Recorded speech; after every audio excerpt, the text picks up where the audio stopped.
Assalamualaikum warahmatullahi wabarakatuh.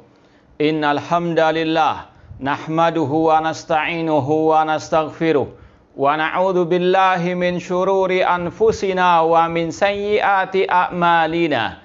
Man yahdihillahu fala mudhillalah wa man yudlil fala hadiyalah. Ashhadu an la ilaha illallah wahdahu la syarikalah wa ashhadu anna Muhammadan abduhu wa rasuluh. Ya ayyuhalladzina amanu taqullaha haqqa tuqatih wa la tamutunna illa wa antum muslimun.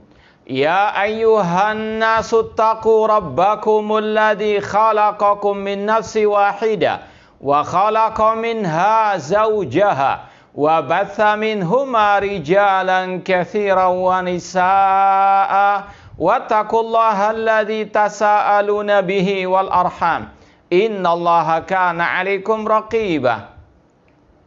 Ya ayyuhalladzina amanu taqullaha wa qulu qawlan sadida yuslih lakum a'malakum wa yaghfir lakum dhunubakum wa may yuti'illaha wa rasulahu faqad faza fawzan 'azima. Amma ba'd, fa inna asaqal hadithi kitabullah wa khairal hadi hadyu Muhammadin sallallahu alaihi wasallam wa syarrul umuri muhdatsatuha wa kullu muhdatsatin bid'ah wa kullu bid'atin dhalalah wa kullu dhalalatin finnar. Ma'asal muslimin, ikhwani fillah wa akhwati, bapak-bapak, ibu-ibu, saudara-saudariku rahimani wa rahimakumullah. Alhamdulillah, segala puji bagi Allah Subhanahu wa taala yang mempertemukan kita kembali dalam kajian kitab Al-Ibana As-Sughra oleh Al-Imam Ibnu Battah Al-Ukbari rahimahullahu ta'ala. Langsung saja kita lanjutkan halaman 64, poin yang terakhir di situ, poin 195, halaman 64, poin 195. Wa qala Sufyan bin Uyainah li rajulin. Kata Imam Ibnu Battah Al-Ukbari rahimahullah, Sufyan bin Uyainah pernah bertanya kepada seseorang, min aina ji'ta? Dari mana dirimu? Qala, orang itu menjawab, min jinazati fulan ibni fulan. Dari mengantar jenazah fulan bin fulan, yaitu dari ahli al-bid'ah maksudnya. Qala, maka apa kata Sufyan bin Uyainah? La haddastuka bihaditsin. Aku tidak mau berbicara kepadamu sedikit pun. Istaghfirillah, mohonlah ampun kepada Allah, bertobatlah dari mengikuti jenazah ahli bid'ah. Wala ta'ud, jangan engkau ulangi lagi mengantarkan jenazah, menyemayamkan jenazah ahli bid'ah. Nadharta ila rajulin yubghidu ashab Rasulullah sallallahu alaihi wasallam fattaba'ta jinazatahu. Engkau melihat kepada ahli bid'ah yang mencaci maki para sahabat Rasulullah SAW dan engkau mengikuti jenazahnya. Ikhwani fillah wa akhwati rahimani wa rahimakumullah, asar ini dari Sufyan bin Uyainah sama dengan riwayat terakhir yang kita baca minggu yang lalu dari Fudail bin Iyad rahimahullah. Beliau marah, Fudail bin Iyad marah ketika mendengar seseorang atau Fudail bin Iyad mencela, mengecam, mentahdzir orang-orang yang menyemayamkan atau ikut menyemayamkan jenazah ahli bid'ah. Kita ulangi ucapan beliau pada pertemuan yang terakhir minggu lalu. Kata Fudail bin Iyad, man tabi'a jinazata mubtadi'in lam yazal fi sakhatillah hatta yarji. Barang siapa mengikuti jenazah, menyemayamkan jenazah, mengikuti jenazah ahli bid'ah sampai ke pemakaman, maka senantiasa dia dalam kemurkaan Allah sampai dia pulang. Ini sikap tegas keras para ulama salaf terhadap ahli bid'ah. Karena mereka menyesatkan umat. Karena mereka membuat fitnah di tengah-tengah umat Islam. Maka ini efek jera bagi ahli bid'ah. Dan ini pelajaran bagi kita ahli sunnah wal jamaah. Jangan meremehkan urusan seperti ini. Kalau kita mengaku pengikut salaf, ini sikap para salafus saleh. Ketika ada kematian ahli al-bid'ah, apalagi tokoh ahli bid'ah, apalagi da'inya ahli bid'ah, as-salaf tidak berduka cita, apalagi sampai nge-share, posting duka cita di medsos, atau bahkan memuji ahli bid'ah tersebut yang mati. As-salaf, mereka justru bergembira, bersuka cita. Mereka bersyukur kepada Allah atas kematian ahli bid'ah, tokoh-tokoh penyesat umat. Bukan malah berduka cita atau bahkan memuji mereka. Na'udzubillahi min dzalik. Demikian pula di sini. Ulama salaf tegas, keras melarang kaum muslimin, khususnya ahli sunnah wal jamaah, mengikuti jenazah ahli bid'ah. Kata beliau, man tabi'a jinazata mubtadi', barang siapa yang mengikuti pemakaman ahli bid'ah, maka senantiasa dia dalam kemurkaan Allah sampai dia pulang. Ini sudah kita sampaikan juga syarah dari Syekh Abdul Aziz Ar-Rajihi hafizallahu taala, karena di situ ada bentuk penipuan. Di situ akan mudah orang awam tertipu dengan bid'ahnya ahli bid'ah tersebut. Di situ banyak efek sampingnya, dampak negatif kalau ada ahli sunnah atau salafi mengikuti jenazahnya ahli bid'ah. Apalagi dia seorang dai, seorang ustadz yang dikenal sebagai ustadz ahli sunnah mengikuti jenazah ahli bid'ah, maka orang awam akan tertipu dengan kebid'ahan ahli bid'ah tersebut. Seolah-olah ahli sunnah tersebut mendukung kebid'ahan orang yang mati dari ahli bid'ah itu. Ini sekali lagi sikap salafus saleh. Fudail bin Iyad mengatakan barang siapa mengikuti jenazah ahli bid'ah, maka senantiasa dalam kemurkaan Allah sampai dia pulang. Sufyan bin Uyainah ketika tahu ada seseorang baru menyemayamkan jenazah ahli bid'ah, beliau pun mengatakan, aku tidak mau berbicara denganmu sampai engkau bertobat. Bertobatlah kepada Allah, mintalah ampun kepada Allah, dan jangan diulang lagi. Engkau melihat kepada seseorang yang membenci para sahabat Rasul SAW dan engkau mengikuti jenazahnya. Ini sekali lagi kecaman yang keras dari Sufyan bin Uyainah rahimallahu ta'ala. Ini manhaj salaf yang terang benderang. Namun sebagaimana kata Imam Ibnu Qayyim rahimallahu ta'ala, al-haqqu syamsun wal uyunu nawadhiru la takhtafi ila alal umyani. Kebenaran manhaj salaf itu terang benderang, jelas, semua mata melihatnya. Namun kebenaran manhaj yang terang benderang itu tersembunyi bagi orang-orang yang buta.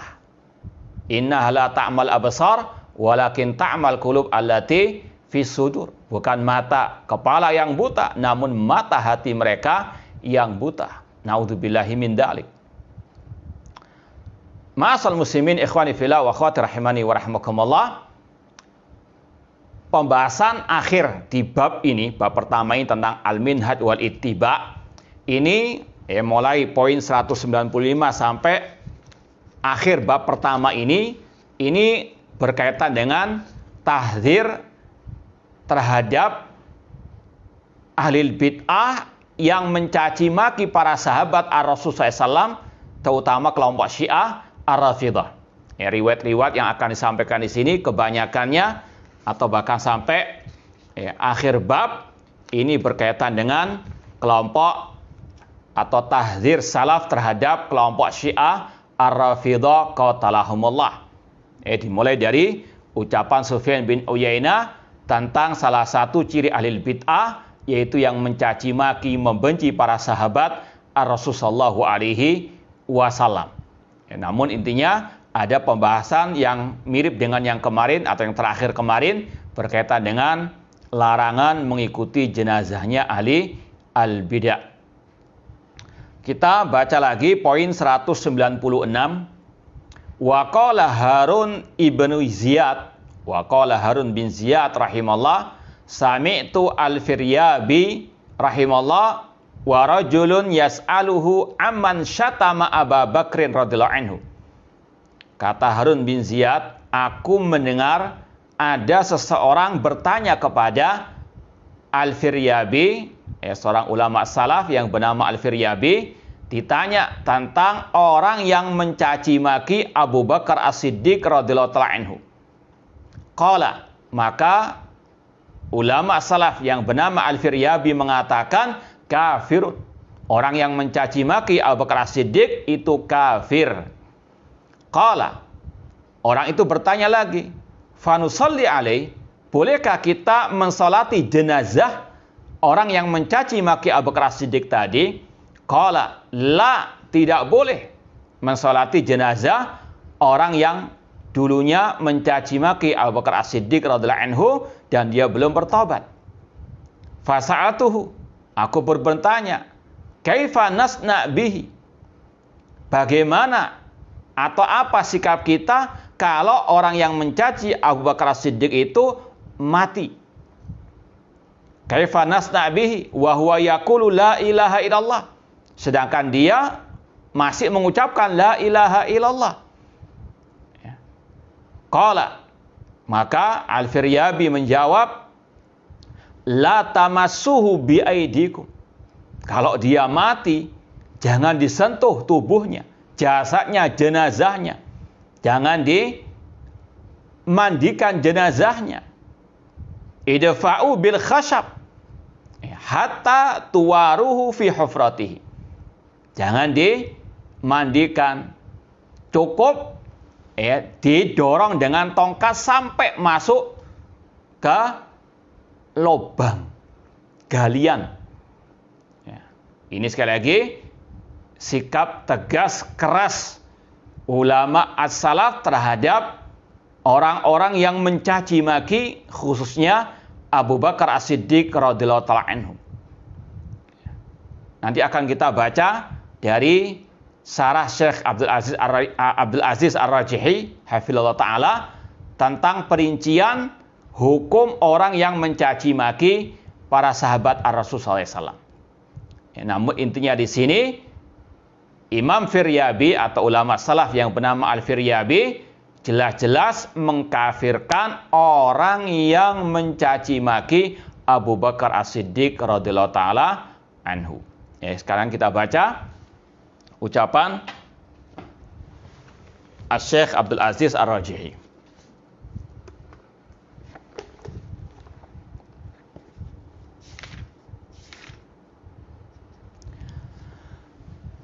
Kata beliau, hadi maqalatun min Harun ibn Ziyad yaqulu sami'tu Al-Firyabi. Nama lengkap Al-Firyabi adalah Muhammad bin Yusuf bin Waqid bin Utsman Ad-Dabbi Al-Firyabi. Beliau dikatakan as-thiqah, terpercaya, al-fadil, ulama yang mulia, al-ma'ruf, yang terkenal. Wa qasuila ar-rajulin yas'alu amman syatama Abu Bakar radhiyallahu anhu.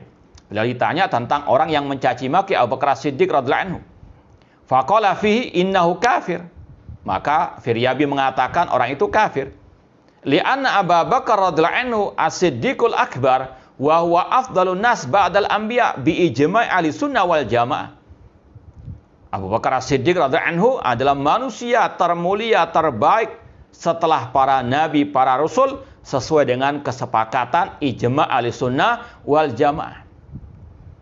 Faman syatama Abu Bakrin radhiyallahu anhu fahada yadullu ala maradin fi qalbihi wa nifaq. Barang siapa mencaci maki Abu Bakar As-Siddiq radhiyallahu anhu, maka itu menunjukkan akan hatinya yang penuh dengan penyakit, virus, penuh dengan kemunafikan, kekufuran. Falaula nifaqu wa kufru lama syatama Abu Bakar radhiyallahu anhu. Kalau bukan karena kemunafikannya, kalau bukan karena kekufurannya, tidak mungkin dia mencaci maki Abu Bakar As-Siddiq radhiyallahu anhu yang merupakan al-khalifah yang ditunjuk oleh Rasulullah sallallahu alaihi wasallam. Mertuanya Rasulullah sallallahu alaihi wasallam. Manusia pertama yang masuk Islam. Setelah diutus ya Rasulullah sallallahu alaihi wasallam. Tidaklah yang mencaci maka Abu Bakar Siddiq kecuali munafik, orang kafir. Walihada ruwiya anil imami Ahmad rahimahullah ta'ala anna man syatama asyaikhaini Abu Bakar wa Umar radhiyallahu anhuma fa innahu kafirun. Makanya diriwayatkan dari Imam Ahmad rahimahullah, ketika beliau ditanya tentang orang yang mencaci maki Abu Bakar wa Umar, maka beliau Imam Ahmad mengatakan orang itu kafir. Wa kadzalika man sabba al-khulafa ar-rasyidin al-arba'ah. Demikian pula yang mencaci maki 4 khulafa ar-rasyidin, maka orang itu kafir. Ini perincian pertama tentang hukum orang yang mencaci maki para sahabat. Yang pertama, kalau yang dicaci maki adalah Abu Bakar wa Umar atau khulafa ar-rasyidin yang 4, maka jelas orang itu kafir. Ya. Kata beliau, wa kadzalika man sabba al-khulafa ar-rasyidin al-arba'ah. Demikian pula yang mencaci semua para sahabat Rasulullah sallallahu alaihi wasallam, maka mereka juga kafir. Ini perincian yang pertama. Barang siapa yang mencaci keseluruhan para sahabat atau mengkafirkan seluruh para sahabat kecuali sedikit misalnya, atau mencaci maki Abu Bakar wa Umar dan khulafa ar-rasyidin, mereka kafir. Adapun kata beliau, amma man sabba ghairahum al-wahid au isnaini au sabba Muawiyah au ghairahu fahada yufassak wala yukaffar. Adapun orang yang mencaci selain khulafa ar-rasyidin, yang mencaci maki 1 atau 2 dari kalangan para sahabat Rasulullah SAW, seperti kalau dia mencaci Muawiyah atau selainnya dari para sahabat Rasulullah SAW, maka orang itu dikatakan fasik alil bid'ah, tidak dikafirkan. Ya. Lakin man sabba as-sahaba kullahum, akan tapi barang siapa yang mencaci maki semua para sahabat, au kafarahum atau mengkafirkan semua para sahabat, au syatamahum, au sabba asyaikhain Abu Bakar wa Umar awil khulafa ar-rasyidin, fahada yakfur kama qala al-Firyabi rahimallah. Jadi sudah kita sampaikan tadi, ada 2 hukum bagi yang mencaci maki para sahabat Rasulullah SAW. Kalau yang dicaci maki adalah semua para sahabat, atau mengkafirkan semua para sahabat, atau mencaci maki Abu Bakar wa Umar dan khulafa ar-rasyidin, maka hukumnya ini kufur akbar.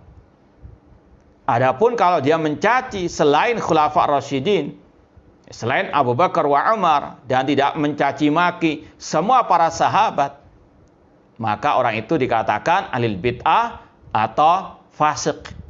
Ya, jadi sekali lagi, ini perincian dari para al-ulama. Ini juga dikatakan oleh Syekh Abdul Aziz bin Baz rahimallahu ta'ala.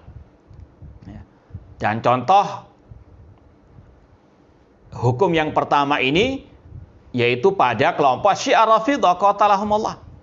Kelompok Syiah Rafidah, mereka mencaci maki semua para sahabat Rasulullah SAW kecuali sedikit saja. Ya. Seperti yang diungkapkan oleh tokoh hadas mereka Al-Kulaini dalam kitab Al-Kafi. Dia mengatakan kanan nasu ahla ridda ba'dan Nabi SAW illa thalatha. Semua manusia sepeninggal Rasul, yaitu para sahabat, semuanya murtad kata mereka, atau kata Al-Kulaini, kecuali 3 saja. Al-Miqdad bin Al-Aswad, kemudian Abu Dzar, dan Ammar bin Yasir atau Affan. Ya, ada yang mengatakan 4, di antaranya Ammar bin Yasir radhiyallahu taala atau Salman Al-Farisi radhiyallahu taala anhum jami'an. Al-Miqdad, Abu Dzar dan Salman Al-Farisi radhiyallahu taala anhum jami'an. Ya, mereka mencaci maki semua para sahabat, mencaci maki dan bahkan mengkafirkan para sahabat Rasulullah SAW kecuali sedikit saja. Demikian pula tokoh mereka yang bernama Al-Majlisi mengatakan aqidatuna fit tabarru'i annana natabarra minal asnamil arba'. Akidah kami dalam masalah wala wal bara istilahnya atau al-bara, kata Al-Majlisi, tokohnya kelompok Syiah Rafidhah qatalahumullah, dia mengatakan akidah kami, akidah Syiah dalam masalah al-bara, kami berlepas diri berbara dari 4 berhala. Siapa yang mereka maksud dengan 4 berhala? Abu Bakar, Umar, Utsman dan Muawiyah. Naudzubillahi min dzalik. Ini kata para ulama ucapan yang kufur akbar karena mencaci maki Abu Bakar wa Umar khulafa ar-rasyidin radhiyallahu anhum jami'an. Ya. Dan ini juga yang diucapkan oleh tokoh Syiah abad ini, yaitu Al-Khumaini laknatullah alaih. Ya. Dia mengatakan dalam kitabnya Kashfu al-Asrar, ya, dalam kitabnya Kashfu al-Asrar, Al-Khumaini mencaci maki Abu Bakar wa Umar radhiyallahu taala anhuma. Di sini di halaman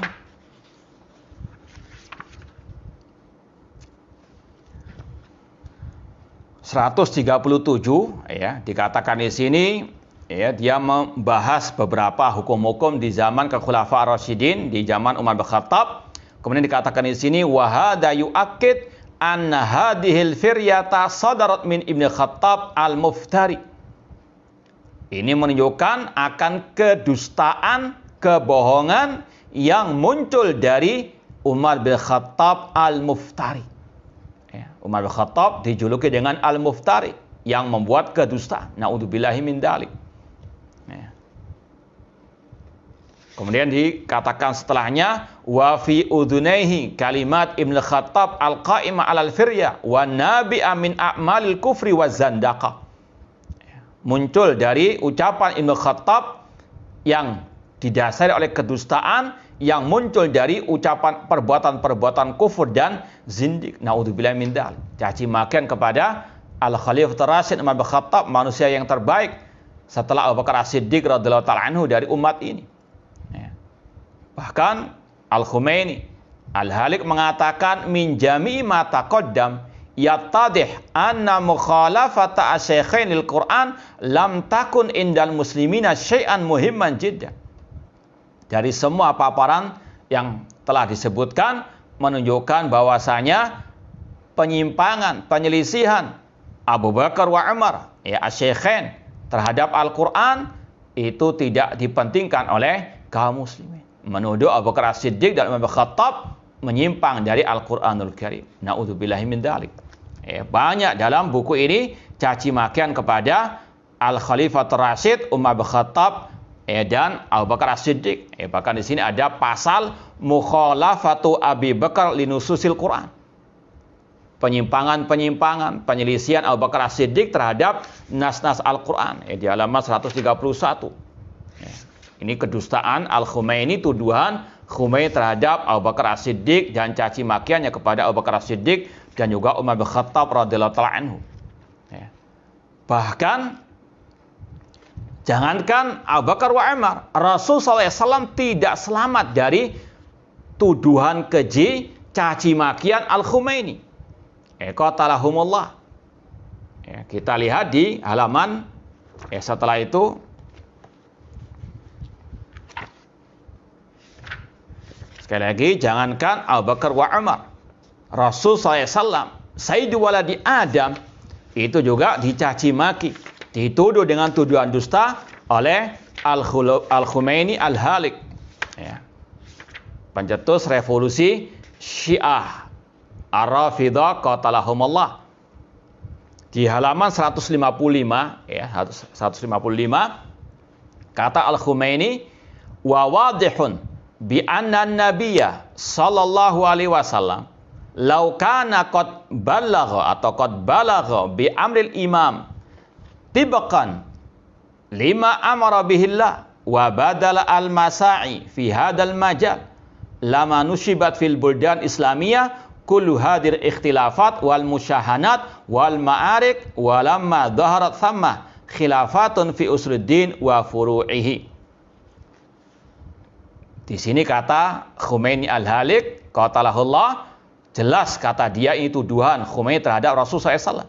Di sini jelas bahwasanya Nabi Muhammad SAW seandainya beliau menyampaikan masalah kepemimpinan ini kepada umat sesuai dengan yang diperintahkan oleh Allah, dan beliau berusaha keras untuk menyampaikan pembahasan masalah imamah kepemimpinan ini, maka tidak akan ada lagi perpecahan, perselisihan, peperangan, permusuhan di tengah-tengah negeri-negeri kaum muslimin.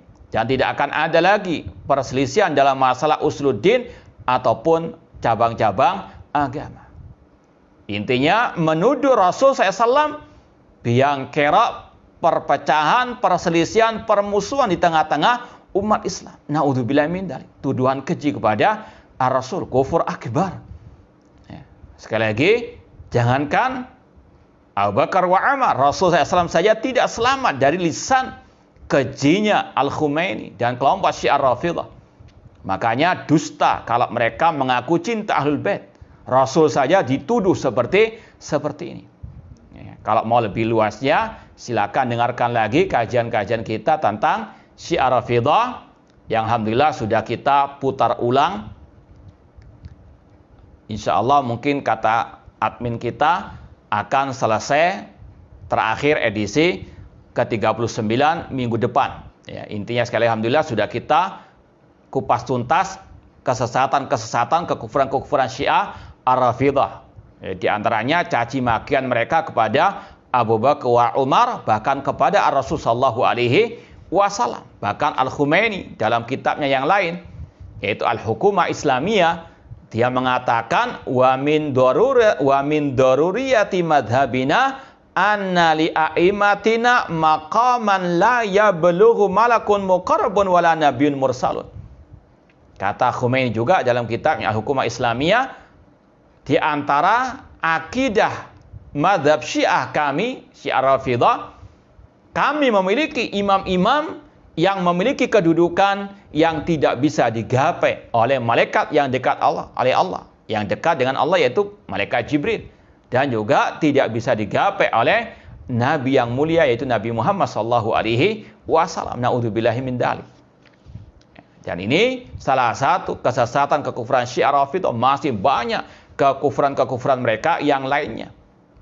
Ya, seperti menuduh Al-Quran sudah tidak original lagi, tidak murni lagi. Mereka juga menuhankan imam-imam mereka.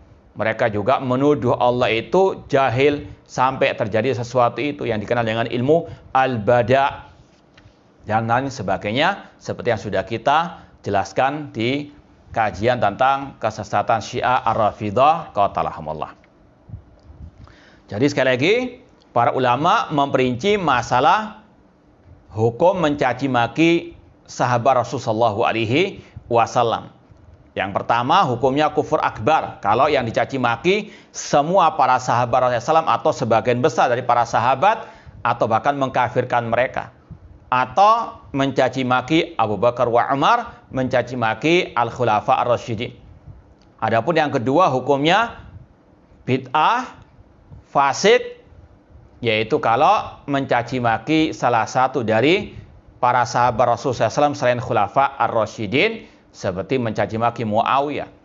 Ya, sebagaimana Sayyid Qutb, tokoh kelompok teroris abad ini, dia menyatakan Muawiyah ketika berselisih dengan Ali radhiyallahu anhu menggunakan kecurangan, kedustaan, kemunafikan dan seterusnya. Ini caci makian terhadap Muawiyah, hukumnya bid'ah yang mufassiqah. menjadikan dia fasik. Demikian pula dengan tokohnya Hizbut Tahrir, Taqiyuddin Nabhani, yang dia juga mencaci maki Muawiyah, bahkan mengeluarkan Muawiyah dari kategori sahabat Rasulullah sallallahu alaihi wasallam. Naudzubillahi min dzalik. Maka hati-hati. Ini adalah penyimpangan dalam masalah al-aqidah. Qala Harun bin Ziyad, berkata Harun bin Ziyad, sami'tul Firyabi wa rajulun yas'alu aman syatama Abu Bakar qala kafirun. Kemudian Firyabi ditanya lagi, apakah boleh mensolati jenazah orang yang mencaci maki Abu Bakar As-Siddiq? Beliau mengatakan, la, tidak boleh. Kenapa? Dikatakan oleh Syekh Abdul Aziz Ar-Rajihi, fal kafir la yusalla alaih. Namanya orang kafir, kalau mati tidak boleh disolati jenazahnya. Kalau Allah Ta'ala, dalilnya firman Allah, surat At-Taubah ayat 84, wala tusalli ala ahadin minhum mata abada wala takum ala qabri. Jangan mensolati seorang pun dari mereka, orang-orang kafir tersebut, orang-orang munafik selama-lamanya. Kenapa demikian? Allah katakan alasannya sebabnya innahum kafaru billahi wa rasul, karena mereka mengkufuri Allah dan Rasul sallallahu alaihi wasallam. Fadalla ala anna man kafara billah wa rasuli la yusalla alaihi. Ayat ini menjelaskan orang yang kafir kepada Allah dan Rasul tidak boleh disolati jenazahnya. Wa man la yakfur billah wa rasuli fa inna yusalla alaihi. Maka sebaliknya, yang tidak kafir kepada Allah dan Rasul maka boleh disolati. Namun qad la yusalla alal mubtadi. Namun ahli bid'ah itu terkadang tidak disolati oleh para ulama, tokoh-tokoh agama. Terkadang ada bentuk hajar atau diboikot ahli bid'ah atau pelaku maksiat atau pelaku dosa besar, bukan haram mensolatinya, tapi untuk memberikan efek jera kepada yang hidup dari ahli bid'ah atau ahli maksiat. Sekali lagi, kalau orang kafir jelas tidak boleh disolati, atau orang yang murtad tadi, yang mencaci maki Abu Bakar As-Siddiq tidak boleh disolati. Selain itu, dari kaum muslimin secara asal disolati. Namun khusus bagi para ulama, tokoh agama, untuk mereka meninggalkan salat terhadap ahli bid'ah atau ahli maksiat. Ini dikatakan oleh beliau, adapun yang tidak kafir kepada Allah dan Rasulnya maka dia disolati, kal fasik, seperti orang fasik atau pelaku maksiat. Namun waqad la yusalla alal mubtadi. Namun terkadang tidak disolati ahli bid'ah, fa'ayanun nas minal wujaha wal ulama wal umara wa ghairuhum yata'akharuna anis shalah ala ba'di ahli bid'ah. Namun terkadang tokoh-tokoh agama, tokoh-tokoh masyarakat, mereka tidak perlu mensolati ahli bid'ah atau sebagian daripada ahli bid'ah tersebut, untuk mereka yang masih hidup bisa taubat kembali kepada kebenaran. Nah, di sini dijelaskan oleh beliau ketika ditanya, kaifa nasna bihi wa huwa yaqul la ilaha illallah. Tapi kan dia mengucapkan la ilaha illallah, kok nggak disolati? Maka dijawab oleh Syekh Abdul Aziz Ar-Rajihi di sini, fa idza qala al-insan la ilaha illallah thumma fa'ala mukaffiran mislu sabbis sahabah aw syatmi Abi Bakar wa Umar intaqadat kalimatu la ilaha illallah wa batalat. Kalau orang itu mengucapkan la ilaha illallah namun dia melakukan perbuatan kufur akbar seperti mencaci maki para sahabat, mencaci maki Abu Bakar wa Umar, maka batal la ilaha illallahnya. Wa man qala la ilaha illallah, semisal dengan ini adalah orang yang mengucapkan la ilaha illallah, thumma sajadis sanam, kemudian dia sujud kepada berhala, au da'a ghairallah, atau berdoa kepada selain Allah, au dzaba li ghairillah, atau menyembelih bukan karena Allah, au sabballah, atau dia mencaci maki Allah, au istahza'a billah, memperalah Allah, au kitabih, atau mencaci maki, memperalah kitabnya, au birasulihi, ya, memperalah Rasul SAW. Katakanlah, apakah dengan Allah, dengan Rasulnya, dengan ayatnya kalian memperalah? La ta'tadiru, jangan engkau minta maaf. Qad kafartum, kalian telah kafir setelah keimanan kalian. Allah menvonis yang memperalah Allah Rasulnya, ayat-ayatnya, itu keluar dari ahli iman, keluar dari ahli Islam. Ini akidah ahli sunnah tentang at-takfir. Ahli sunnah dalam segala hal pertengahan. Ya. Tidak sebagaimana kelompok Khawarij, tidak sebagaimana kelompok Murji'ah. Kelompok Khawarij, kelompok teroris, mereka mengkafirkan orang-orang yang tidak layak dikafirkan, atau mengkafirkan orang-orang yang berbuat perbuatan dosa yang tidak sampai mengeluarkannya dari al-Islam. Seperti masalah berhukum dengan selain hukum Allah. Kelompok teroris, kelompok Khawarij sepanjang masa mengatakan yang tidak berhukum dengan hukum Allah kafir secara mutlak tanpa perincian. Ini beda dengan ahli sunnah yang memperinci dalam masalah hal ini. Entah dengan kata-kata mengganti hukum Allah dengan hukum buatan manusia atau berhukum dengan hukum Allah, sama harus ada perincian. Bukan sebagaimana akidah Khawarij atau akidah teroris. Ya, ini perbedaan ahli sunnah dakwah salafiyah dengan kelompok Khawarij teroris. Makanya sungguh dusta, sungguh batil, sungguh jahil orang-orang yang menyamakan dakwah salafiyah dengan teroris atau Khawarij dan seterusnya. Dakwah salafiyah, dakwah seruan kepada qala Allah wa qala Rasul wa qala as-sahabah. Mereka tidak mengkafirkan sebagaimana kelompok Khawarij dan yang semisal dengannya. Demikian pula tidak sebagaimana kelompok Murji'ah yang mengatakan orang muslim selama dia telah mengucapkan la ilallah, sempurna imannya, sempurna Islamnya. Ya, tidak mungkin kafir. Naudzubillah min dalik. Ahlussunnah pertengahan menempatkan takfir pada tempatnya, dan ahlussunnah salafiyun hanya mengikuti arahan para ahli ulama. Ada perincian dalam masalah kafir mengkafirkan, ada kaidah-kaidah khususnya. Tidak istilahnya gegabah dan tidak pula meremehkan, tidak berlebihan. Ahlussunnah pertengahan, wa kadzalika ja'alnakum ummatan wasatah. Di sini dicontohkan oleh para ulama siapa yang berhak dikafirkan.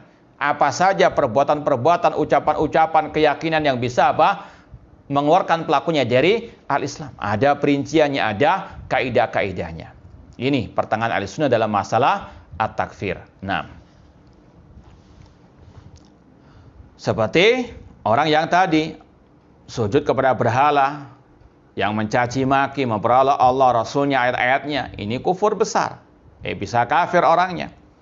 Wa mislu al-insan alai tawadda wa ahsan wudu wa tatahhar wa ahsan tahara summa kharaja minhu baulun aw ghaid aw rihun batala taharatu bin naqid. Ini semisal dengan orang yang telah bersuci, bertohara, berwudu yang sempurna, tiba-tiba dia buang air kecil, buang air besar, atau keluar angin, maka batal wudunya. Jadi yang mengucapkan la ilaha illallah itu bisa batal keislamannya. Ini yang kata Rasul, man badala dinahu faqtulu. Orang yang murtad dari agamanya, merubah agamanya, maka bunuhlah. Yang berat adalah walil amr. Yang berat adalah para pemimpin kaum muslimin memberikan hukuman mati kepada orang-orang yang murtad tersebut. Bukan ala kelompok teroris Khawarij mendapati orang kafir dibunuh. Sebagaimana kejadian kemarin bom bunuh diri, meskipun yang misalnya mati adalah orang kafir Nasrani, haram karena itu bukan orang yang layak dibunuh. Dalam Islam yang layak dibunuh hanyalah orang kafir harbi. Orang kafir yang layak dibunuh hanyalah orang kafir harbi yang turun di medan pertempuran berperang dengan kaum muslimin. Ini yang berat dibunuh. Adapun kafir zimmi yang tinggal di negeri kaum muslimin, atau kafir mu'ahad, turis asing, diplomat asing yang diberikan jaminan keamanan oleh pemerintah kaum muslimin dengan adanya visa masuk mereka, maka mereka dijamin keamanannya oleh pemerintah kaum muslimin. Dan Rasul mengatakan, man qatala mu'ahadan lam yara hayatal jannah. Barang siapa yang membunuh orang kafir mu'ahad tidak mencium bau surga. Hadis riwayat Al-Bukhari. Alhamdulillah kita juga sudah posting hari ini tulisan kita yang sudah lama sebetulnya, cuma kita ada tambahan, ada revisi, bisa dilihat lagi tentang kesesatan kelompok Khawarij, kelompok teroris ISIS secara khusus.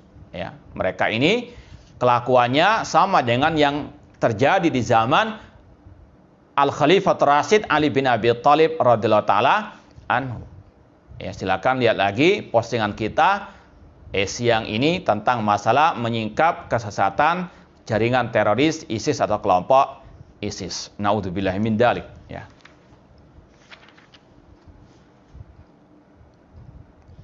Ya, kita tambahkan riwayat berikutnya.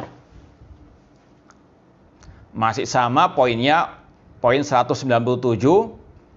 Wa qala Muhammad bin Bashar, qultu li Abdurrahman bin Mahdi. Berkata Muhammad bin Bashar, aku berkata kepada Abdurrahman bin Mahdi, ahduru jinazata man yasubbu ashab Rasul sallallahu alaihi wasallam. Faqala law kana min asabati ma waristuhu. Muhammad bin Bashar berkata kepada Abdurrahman bin Mahdi, seorang pakar ahli hadis, kata Muhammad bin Bashar, aku mengikuti penyemayaman jenazah orang yang mencaci maki para sahabat Rasul sallallahu alaihi wasallam. Maka kata Abdurrahman bin Mahdi, seandainya yang mati itu dari kerabatku, keluargaku, dia tidak berhak mewarisi, aku tidak berhak mewarisi hartanya. Ya, karena Rasul mengatakan la yarisul muslim al kafir, orang muslim tidak boleh mewarisi harta orang kafir. Demikian pula sebaliknya kata Rasul. Ya. Insyaallah kita lanjutkan ba'da al-adzan. Wallahu taala alam. Baik, kita coba menjawab pertanyaan yang sudah masuk. Ya, ada pertanyaan yang mungkin mulai minggu kemarin sudah kita jawab tentang sikap salafus saleh terhadap kematian ahli bid'ah. Ini kita mau bacakan dari yang sudah kita terjemahkan.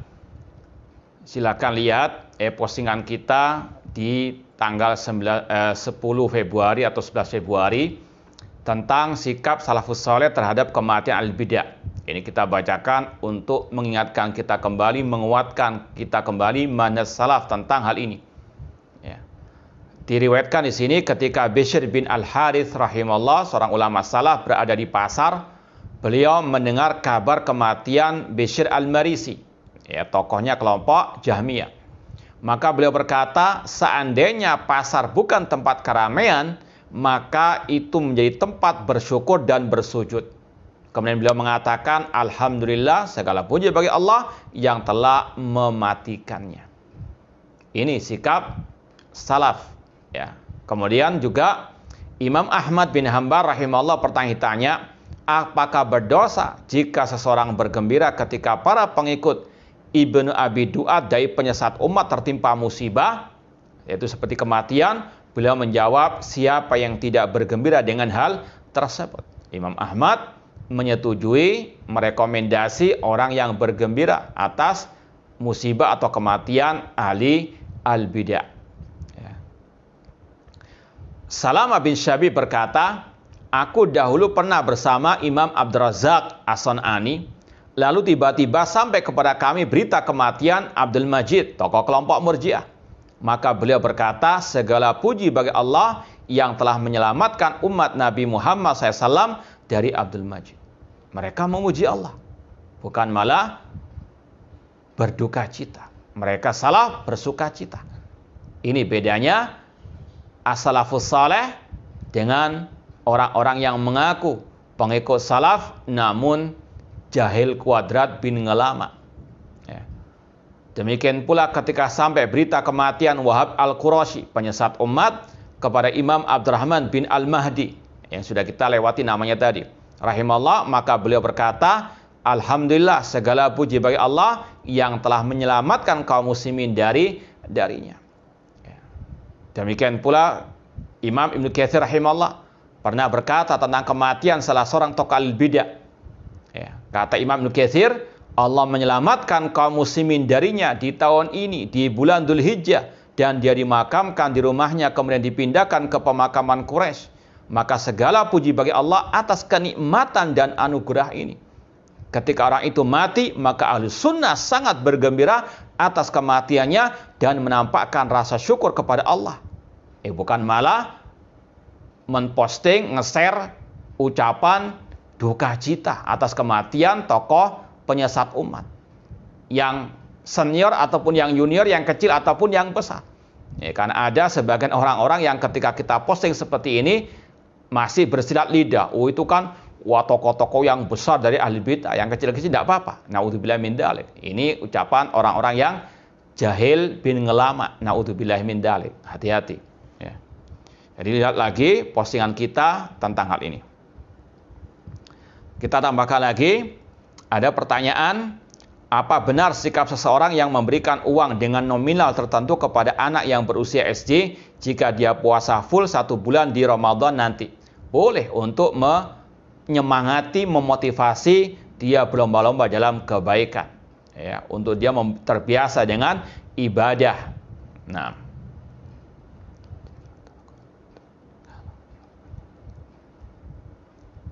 bagaimana sikap seorang anak yang sudah masuk Islam terhadap orang tuanya yang masih kafir, dan bagaimana dakwah yang bagus terhadap orang tua? Allah mengatakan, wa in jahadaka ala an tusyrika bima laysa laka bi ilmun fala tuti'huma wa sahibhuma fid dunya ma'rufa. Jika kedua orang tuamu menyuruhmu untuk berbuat syirik yang engkau tidak memiliki pengetahuan tentangnya, jangan engkau taati, namun tetap engkau berbuat baik, bermuamalah yang baik, menggauli mereka dengan baik, berakhlak yang baik, lemah lembut terhadap mereka. Mungkin dengan perbuatan kita yang baik akan menjadikan orang tua tersebut sadar dan masuk ke dalam al-Islam. Dakwah kita diantaranya dengan perbuatan kita yang baik kepada orang tua. Namun tetap harus ada jurang pemisah, la a'budu ma ta'budun lakum dinukum waliyadin. Dalam urusan agama tidak boleh mencampur adukkan antara Islam dengan agama kufur. Namun dalam urusan muamalah dunia maka diperbolehkan berbuat baik. Apalagi mungkin orang tua butuh bantuan, kita bantu dalam urusan dunia. Kita berikan harta kita, berikan semua untuk orang tua kita dalam urusan dunia. Namun urusan agama, lakum dinukum waliyadin. Tetap kita doakan agar orang tua itu masuk Islam. Ini ada masalah mendoakan masuk Islam orang tua yang telah atau yang masih hidup yang dia non-muslim. Nah, apakah merupakan karakter Khawarij melakukan teror menjelang Ramadan? Mereka memiliki akidah, mereka memiliki pemikiran, mungkin bulan suci Ramadan atau menyambut Ramadan itu dengan bom bunuh diri. Namun yang pasti mereka ini memiliki akidah yang keji, yang kejam terhadap orang yang di luar kelompok mereka, menghalalkan darah orang yang di luar kelompok mereka. Bukan hanya orang non-muslim, bahkan yang muslim yang nggak sesuai dengan akidah mereka, mereka halalkan. Naudzubillahi min dzalik. Sekali lagi lihat postingan kita hari ini tentang menyingkap kesesatan kelompok ataupun jaringan teroris ISIS. Nah, apakah benar ada Syiah di dunia? Banyak macamnya. Syiah banyak, namun ringkasnya ada 3. Syiah Nusairiyah, Al-Batiniyah yang sepakat ulama mengkafirkan mereka. Ada pula Syiah Rafidah, ini ada khilaf antara para ulama, ada yang mengkafirkan secara mutlak, ada yang tidak. Kemudian ada Syiah Zaidiyah yang sepakat ulama tidak mengkafirkan mereka, namun mereka sesat. Ini secara ringkasnya. Meskipun sektanya banyak, kata sebagai ulama lebih dari 20 sekte Syiah. Namun yang kita bahas tadi Syiah Ar-Rafidah qatalahumullah. Wallahu ta'ala alam. Ini yang bisa kita sampaikan pada kesempatan malam hari ini, mudah-mudahan bermanfaat. Aku qouli hadza wa akhiru da'wana alhamdulillahirabbil alamin. Wassalamualaikum warahmatullahi wabarakatuh. Dan sebelum kita akhiri, insyaallah besok malam kita akan ada kajian tambahan ya untuk hari Kamis pertama dan Kamis kedua melanjutkan kajian kita di Depok, kitab Syarhus Sunnah karangan Imam Al-Barbahari. Insyaallah besok ada kajian rutin Kamis pertama dan Kamis kedua setiap bulannya. Kita mulai melanjutkan kajian Syarhus Sunnah Al-Barbahari yang sudah setahun lamanya kita tertunda. Ya, semoga Allah mudahkan kajian-kajian kita dan semoga Allah Subhanahu wa taala membarakahi langkah kita, kajian-kajian kita. Semoga Allah Subhanahu wa taala menjadikan kita senantiasa istiqomah di atas akidah dan manhaj salaf sampai akhirat kita nanti. Aku qouli hada wa akhiru da'wana anil hamdulillahi rabbil alamin. Wassalamualaikum warahmatullahi wabarakatuh.